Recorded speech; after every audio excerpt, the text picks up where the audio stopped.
3 months later, Mike hosted a neighborhood barbecue to celebrate Patricia's guilty plea and her subsequent move to another state. The steel mailbox, now painted bright red and adorned with decorative flowers, had become something of a local landmark. Sam raised his glass in a toast to Mike's mailbox, the only one in America with its own Instagram account. As laughter rippled through the gathering, Mike noticed a letter in his hand-delivered mail, a grudging apology from Patricia, along with a cashier's check, covering all damages as ordered by the court. Mike smiled. He'd already decided to use the money to create a neighborhood beautification fund, allowing residents to install whatever garden decorations they pleased. Because in the end, it wasn't about the mailbox at all. It was about standing up to a bully and bringing a community together. Mike Peterson clutched his morning coffee, staring in disbelief at the mangled remains of his mailbox. For the third time in 2 months, someone had completely destroyed it, this time leaving behind a spray of black paint across his lawn for good measure. As a retired military engineer living in the otherwise peaceful Oakwood community, Mike had never experienced such targeted vandalism. Not again, his neighbor Ellie called from across the street, jogging over in her running clothes. "This is getting ridiculous, Mike. You need to set up a camera." Mike nodded grimly. "Already ordered one. Arrives tomorrow." The destruction had begun shortly after Mike spoke against Patricia Winter's proposal at the Homeowners Association meeting to ban unsightly garden ornaments, a rule that would have forced half the neighborhood to remove beloved decorations. Patricia, nicknamed Karen by the younger residents, had stormed out of the meeting when her motion failed. The timing seemed suspicious, but Mike needed proof. 3 days later, his new camera captured exactly what he needed: Patricia's silver Mercedes SUV deliberately mounting the curb at 6:42 am, accelerating across his lawn, and smashing into his newly installed mailbox. The footage clearly showed her face, contorted with what looked like vindictive pleasure, as she reversed and sped away. When Mike played the video for Officer Reynolds, the policeman winced. "That's pretty damning, Mr. Peterson." But mailbox vandalism typically results in just a fine, maybe $250 and community service. "She's destroyed 4 mailboxes now," Mike counted, "plus lawn damage." "I'll talk to her," Reynolds promised, "but don't expect much." That afternoon, Patricia marched up to Mike's porch while he was gardening, 2 officers flanking her with uncomfortable expressions. "Your grotesque garden gnomes are dragging down property values," she shouted, pointing at Mike's collection of quirky handmade ornaments. "And that camera is an invasion of privacy. I'll be suing for harassment." As the officers gently guided her away, Mike realized this was far from over. Patricia turned back, her eyes narrowing. "This isn't finished," she hissed. "Not by a long shot." At the suggestion of his daughter Laura, Mike started documenting everything on a neighborhood social media group.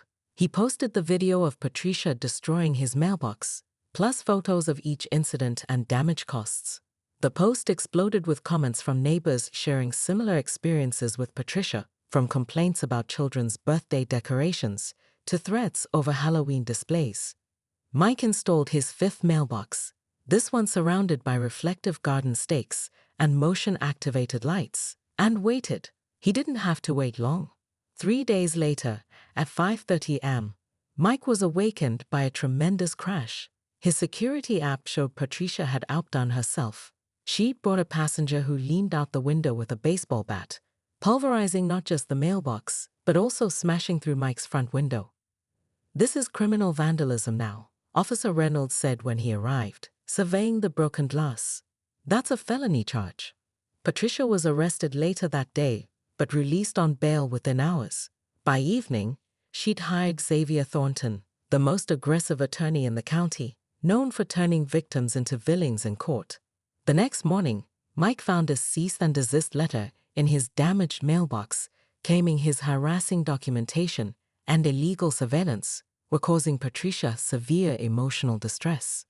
The letter demanded he remove all cameras, delete all footage, and pay $15,000 for Patricia's pain and suffering. Mike's daughter Laura, a junior attorney, read the letter and laughed. This is textbook intimidation, Dad. They know they're in trouble. That night, Mike couldn't sleep. He sat at his workbench, staring at the broken pieces of 5 destroyed mailboxes.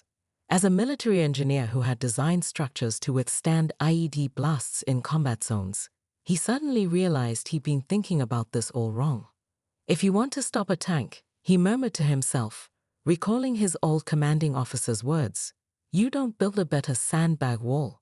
You create a situation where the tank destroys itself. Mike's garage transformed into a workshop of revenge. He called in favors from former military colleagues. Martin, who worked at a steel fabrication plant, Desiree, who specialized in vehicle impact dynamics, and Khalid, who designed hidden security systems for embassies.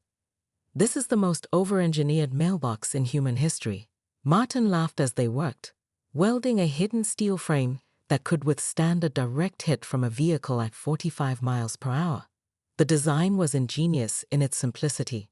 From the outside, it looked like an ordinary wooden mailbox on a modest post, nearly identical to the previous ones Patricia had destroyed. But beneath the thin wooden veneer lay a reinforced steel core, anchored to a concrete foundation extending 3 feet underground. The mailbox post contained a carefully engineered crumple zone, designed to transfer the energy of impact directly back to whatever struck it. The wooden shell will break away on impact, Mike explained to his friends, revealing the steel structure underneath. The post is designed to flex just enough to absorb energy before transferring it back to the striking object. Khalid installed tiny waterproof cameras around Mike's property, all feeding to cloud storage that would capture any approach from multiple angles. Desiree calculated the exact height and position to ensure maximum effect against a vehicle strike. The installation took place at night, with Mike's neighbors providing lookout to ensure Patricia didn't catch wind of the operation. By dawn, the innocent-looking mailbox stood ready, indistinguishable from its predecessors except for a small American flag attached to its side. You sure this is legal? Desiree asked as they admired their work. Mike handed her a thick folder. I had Laura review everything. The mailbox meets all postal regulations, is installed entirely on my property, and contains no active mechanisms. It's simply a very sturdy passive structure. I even got the underground utilities marked to make sure we didn't hit any lines. As his friends departed, Mike's next-door neighbor Sam walked over with a cup of coffee. Is it wrong that I'm actually excited to see what happens next? He asked. Mike smiled. Justice isn't always about punishment. Sometimes it's about creating a situation where someone finally has to face the consequences of their own actions. For 4 days, nothing happened. Mike began to wonder if Patricia had somehow discovered his plan, until his phone buzzed at 6:15 a.m. on the 5th day. The security alert showed Patricia's Mercedes approaching, but with a difference. This time, she'd attached what appeared to be a towing chain to her front bumper. The footage showed her slowing near his driveway, her passenger tossing the chain's hook around the mailbox. Then Patricia accelerated hard, clearly intending to rip the entire structure from the ground. Mike watched live as physics delivered its verdict. The wooden shell splintered away as designed, revealing the gleaming steel core. The chain pulled taut, but instead of the mailbox giving way, Patricia's Mercedes suffered a catastrophic failure. The sudden resistance ripped her front bumper completely off. The chain snapped back with whiplash force, and her airbags deployed as she crashed into the curb. Mike calmly walked outside in his bathrobe, phone recording. As neighbors emerged from their homes, Patricia sat dazed in her vehicle, the smoking wreckage of her luxury SUV's front end crumpled like aluminum foil. Her passenger, who Mike now recognized as Patricia's equally troublesome brother, was cursing and trying to disconnect the mangled chain. Need me to call someone? Mike asked pleasantly, pointing to his intact steel mailbox standing defiantly amid wooden debris. Perhaps a tow truck? Or the police? Though I think they're already on their way. My security system automatically notifies them when it detects property damage. Within minutes, 3 police cruisers arrived, along with a small crowd of neighbors who'd suffered Patricia's wrath over the years. As officers surveyed the scene, neighbor after neighbor came forward with their own stories and evidence. We've been building a case file, Officer Reynolds told Mike quietly. This is the final piece we needed. With the property damage she's done across the neighborhood, she's looking at significant charges. Patricia's attorney arrived just as she was being read her rights.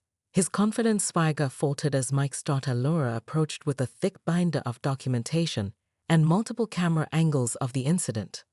"We'll be filing a civil suit for the cumulative damages," Laura informed him coolly. "And I should mention that attempting to use a vehicle to remove a federal mailbox crosses into federal territory. The postal inspectors are very interested in this case."